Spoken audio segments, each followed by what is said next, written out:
খুব ইচ্ছা ছিল আপনার ফুল দিয়ে বিদায় বলবো। এটা কাঠগোলাপ বলে ভালো হইতো, এটা কাঠগোলাপ বলে ভালো হইতো। হুজুর, হাদিয়াটা রাখেন। এই কাজের জন্য হাদিয়া নিলে আমি আখিরাতে আল্লাহ তাআলার কাছে কি জবাব দেবো? এই এলাকার লোকজন তোমার সবাই পাগল বলে। রাত দিন তুমি এই গাছপালা নিয়ে পড়ে থাকো। পাগল হয়েও তুমি যেরকম সৎ চিন্তা করতে পারো, সবাই যদি তোমার মতো এরকম সৎ চিন্তা করতে পারতো, তাহলে আমি মহান আল্লাহ তাআলার কাছে এই গ্রামের সবাইরে তোমার মতো পাগল বানাবার জন্য দোয়া করব। সুমন, তুই সপ্তাহে 3 দিন গাছে পানি দিবি, আর রুবেল তুই দিবি মঙ্গল, বুধ, বৃহস্পতি। আমার ভাগ্যে একদিন। শুক্রবার দিন পানি দিন লাগবো না। তোর কাজ হইলো গিয়া ওরা দুজন যাতে ঠিক মতো কাজ করে এটা দেখভাল করবি। সবাই তোমার দে কাঁচামরিচ দিল না মা। দেখছস খালার আমি এত কথা কইলাম, তোর পাতে জিনিস সবসময় একটা কাঁচামরিচ দেয়। আচ্ছা আমি খেয়াল না করলে সবকিছু ভুলে জায়গা। বার বাবা আমি নিয়ে আসি। তোমার দায়িত্ব মা, তুমি আমার সামনে বসে থাকো, আমি তোমার দিকে তাকাইয়া তরকারিতে লবণ না হইলেও সব ভাত খাইতে পারো। আরে আমার 7 জন্মের ভাগ্য, তোর মতো একটা ছেলে আমি পেটে ধরছিলাম। এই ভাই, এভাবে তাকায় আছেন কেন? ম্যাডামের কাছে কি জরুরি কথা বলতে আসেন বলেন। সমস্যা থেকে পালাই বেড়ালে চলবে, সমস্যার মুখোমুখি হইতে হইব, তাইলেই না সামনের দিনগুলো সুন্দর হবে। আমি তো কিছুই বুঝতে পারছি না। এই লোকটা আসলেই পাগল। আপনি যান তো, যান। আপনি কি আমাকে জরুরি কিছু বলতে এসেছিলেন? আরে মুখে বললে তো হবে না, আমার সাথে আপনার যাইতে হইব, চলেন। আপনি না গেলে তো মতিন সেই হিসাবে মাইরে ফেলাইবো। কেউ একজন কাউকে মেরে ফেলবে। আপনার কি কোনো সমস্যা আছে? আপনি এটা নিয়ে পুলিশের কাছে না গিয়ে আপনি আমার কাছে এসেছেন কেন? তারাই আমার বুদ্ধি দিল আপনার কাছে আসার। আপনি আমাকে পুরো ঘটনাটা ঠান্ডা মাথায় একবার খুলে বলুন তো। যখন তখন গাছ কাটা। মাথা কি পুরো নষ্ট হয়ে গেছে? আমি পাগল হলে তোমরা কি? পাগল না হলে এত বড় গাছ কাটার কথা কেউ চিন্তা করতে পারে? গাছকে আমরা সাথে কাটতেছি। 3 দিন আগে জ্বর এলো, জ্বরে ডাইল ভাঙিয়া ওই দোকানের উপরে পড়ে দোকান নষ্ট হয়ে গেছিল। তাই আমরা বাজারে সবাই মিলে সিদ্ধান্ত নিছি এই গাছটা কাটানো দরকার। কি কও তোমরা? পুরা গ্রাম মিলাও যদি সিদ্ধান্ত নাও যে গাছ কাটবা, সেটা আমি হইতে দেবো না।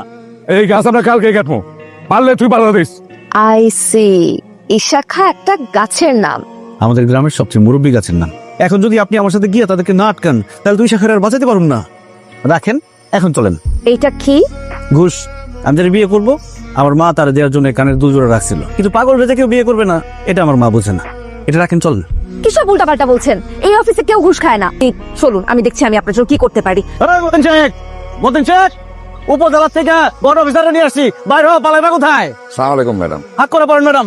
ওই আমার এই শাখারে মারতে চাইছিল, তুমি কি মনে করছিলা যে আমি কিছুই করতে পারবো না? আপনি তো ওদিকে গিয়ে দাঁড়ান তো। খবর আছে তোমার? মতিন সাহেব, সরকারি অফিসারকে কখনো তার কাজ শেখাতে হয় না। আমি আপনাকে ন্যায় অন্যায় নিয়ে কিছু বলতে আসিনি। গাছটার বয়স প্রায় 300 বছরের মতন। এরকম পুরানো একটা গাছ কাটার ব্যাপারে সরকারি কিছু নির্দেশনা থাকে। গাছটা না কাটার বিনিময়ে আপনাদের এমন কিছু ব্যবস্থা করে দিতে পারি যাতে করে বাজারের সবারই কোনো উপকার হয়। কি ম্যাডাম ডরাইছে? চলুন। কি আইসো, হাত দিও আমার এই শাখার গায়ে। আমাদের গ্রামটা কেমন লাগলো? অনেক সুন্দর না? তবে বারবার ম্যাডাম ম্যাডাম বললে তো এই সৌন্দর্যটা উপভোগ করা যায় না। আমার নাম মোনা চৌধুরী, আপনি আমাকে মোনা বলে ডাকতে পারেন। আপনি আসলে সবার সাথে একটা সম্পর্ক তৈরি করতে চান, একটা পরিবার, আর এই জন্য আপনার অফিসের পিয়ন আপনাকে আপা বলে ডাকে। আর এই সত্যটা কাউকে বুঝতে দিতে চান না। যেটা আমি কাউকে বুঝতে দিতে চাই না, সেটা আপনি মাত্র কয়েক ঘন্টা পরিচয়ে বুঝে গেলেন। আপনাদের এলাকাটা যত দেখছি ততই মুগ্ধ হচ্ছি। দেখা হয় নাই চক্ষু মেলিয়া, ঘর হতে 2 পা ফেলিয়া, একটি ধানের শীষের উপরে একটি শিশির বিন্দু। পারফেক্ট, আমার জন্য একদম পারফেক্ট একটা কবিতা। এই গাছগাছালি নিয়ে পড়ে থাকা ছাড়া আর কি করেন? ওদের দেখভাল করতে করতে তো টাইম পাই না। তবে আগে হাই স্কুলের টিচার ছিল, সায়েন্সের টিচার। বলে চাকরি ছাড়লেন কেন? চাকরি চলে গেছে, ওই যে মাথায় সিট আছে। আপনি কি সত্যিই পাগল? সকাল থেকে কিছু অদ্ভুত অদ্ভুত কথা বলেছেন, তাতে করে তো আপনাকে পাগল বলে মনে হয় না। আপনি দেখি একদম আমার মায়ের মতো কথা বলেন। কিরে মা, কি হয়েছে? দেখো বোকা, খালি কান্দে। আশেপাশে তোর জাতের কোনো গাছ নাই, এজন্য একলা একলা লাগতেছে। তোর কান্নার কথা শুই না, তোর দেখতে মেহমান আসছে। এখন কি মনে হইতেছে আমার মাথায় সিট আছে? কিঞ্চিত।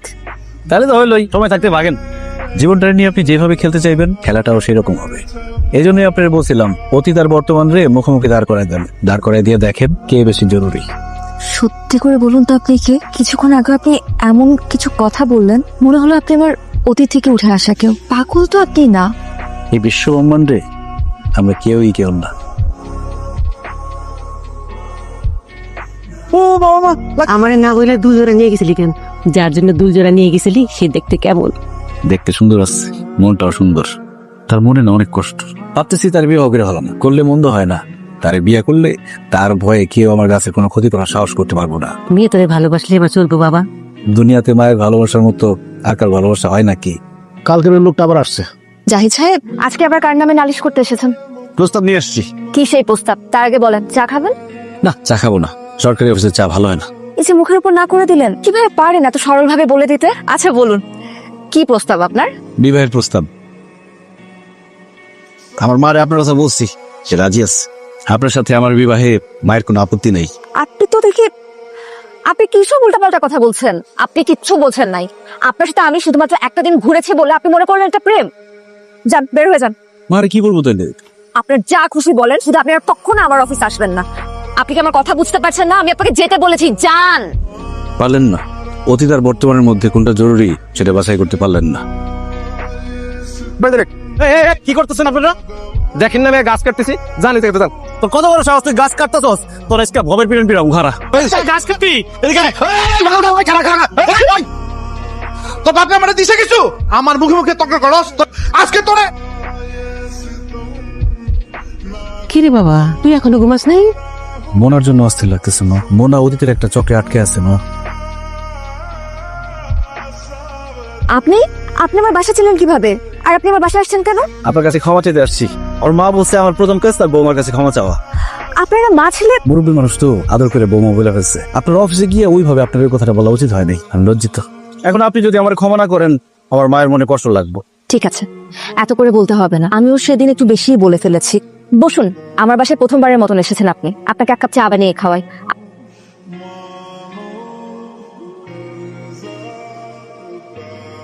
সরি, আমি কিন্তু রং চা বানিয়ে।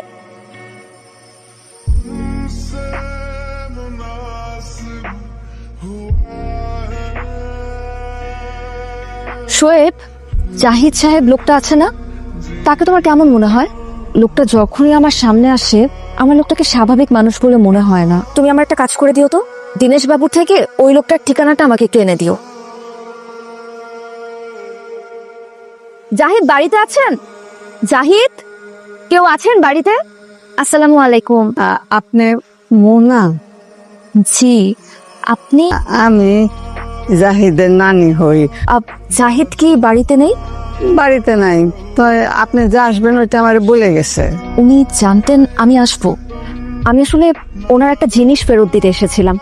ওনার মা কি বাড়িতে আছেন? ওর মা থাকবো কেমনি? ওর মা তো সেই করোনা ব্যারামের সময় মরে গেছে। মা মারা যাওয়ার কিছুদিন পর থেকে তো ছেলেটার মাথায় গন্ডগোল শুরু হইল। দুনিয়াতে ওরা মা ছেলে ছাড়া আপন ঘর কেউ আসছিল না। অনেক মা ভক্ত ছিল ছেলেটা। না, মায়ের জড়াইয়া না তোরা ঘুমাইতে পারে না। মায়ের পা ধুইয়া দিত নিজ হাতে। মা যদি এতটুকু আঘাত পাইতো তাইলে পোলায় কান্দা ঘর বাসাইয়া দিত। সেই মারেও ধরে রাখতে পারলো না করোনার সময়। অক্সিজেনের অভাবে সেই মারেও বাঁচাইতে পারে নাই। তারপর থেকে দেখি সব সময় গাছগুলোকে কথা কয়। ওগুলো যদি কেমন হয়ে গেল। আপনারা ওনাকে ডক্টরের কাছে নিয়ে যাননি? নিয়ে যাইব কও? আমি বুড়া মানুষ, এই কোনো মতে সাইটটা রান্না দেই। ওনাকে এখন কোথায় পাওয়া যাবে বলতে পারেন? সে কোথায় আছে সে তো বললো এইটা আপনার জানা আছে। আমি আজ আসি। আরে মাত্র 2 ঘন্টা ছিলাম না, ইবলিশ যে কাজটা করলো, আমি ওষুধ দিয়ে দিতেছি। আসছেন? আমি জানতাম আমার কোথায় পাওয়া যাবে, আপনি ঠিকই বুঝে ফেলবেন। কি করে জানতেন? নারীর কাছ থেকে সব জানা আসছেন। আমি যে আসলেই পাগল এটা বুঝতে পারছেন? আপনার মনের ভিতরে একটা অন্ধকার আছে, সেখানে গিয়ে আর কিছুই দেখা যায় না। তবে এখন কেন আসছেন সেটা আমি জানি। আপনার ট্রান্সফার হয়েছে, অতি দ্রুত চলে যাবেন, সেটা জানাইতে আসছেন। তবে শুধু সেটা জানাতে না, এটা ফেরত দিতে এসেছি। জোর জোরে আপনার কাছেই থাকুক। কিন্তু আমি তো পাগল, পাগলের কাছে এসব জিনিস অপ্রয়োজনীয়। আমার মা যে কারণে দুজোড়া রেখে গেছে, আমি কোনোদিনও সেরকম মানুষ খুঁজে পাবো না। আপনি অনেক ভালো মনের একজন মানুষ, ধরে নেন এই দুলজোড়া আমার পক্ষ থেকে আপনার জন্য উপহার। যেদিন অতীতের অন্ধকার ছেড়া সামনে আগাইতে পারবেন, মনের মতো কাউরে খুঁজে পাবেন, সেই দিনে দুলজোড়া পড়লেন। খুব ইচ্ছা ছিল আপনার ফুল দিয়ে বিদায় বলবো। এটা কাঠগোলাপ বলে ভালোই তো, কিন্তু সেটা এখন সম্ভব না। ইশাখা অসুস্থ,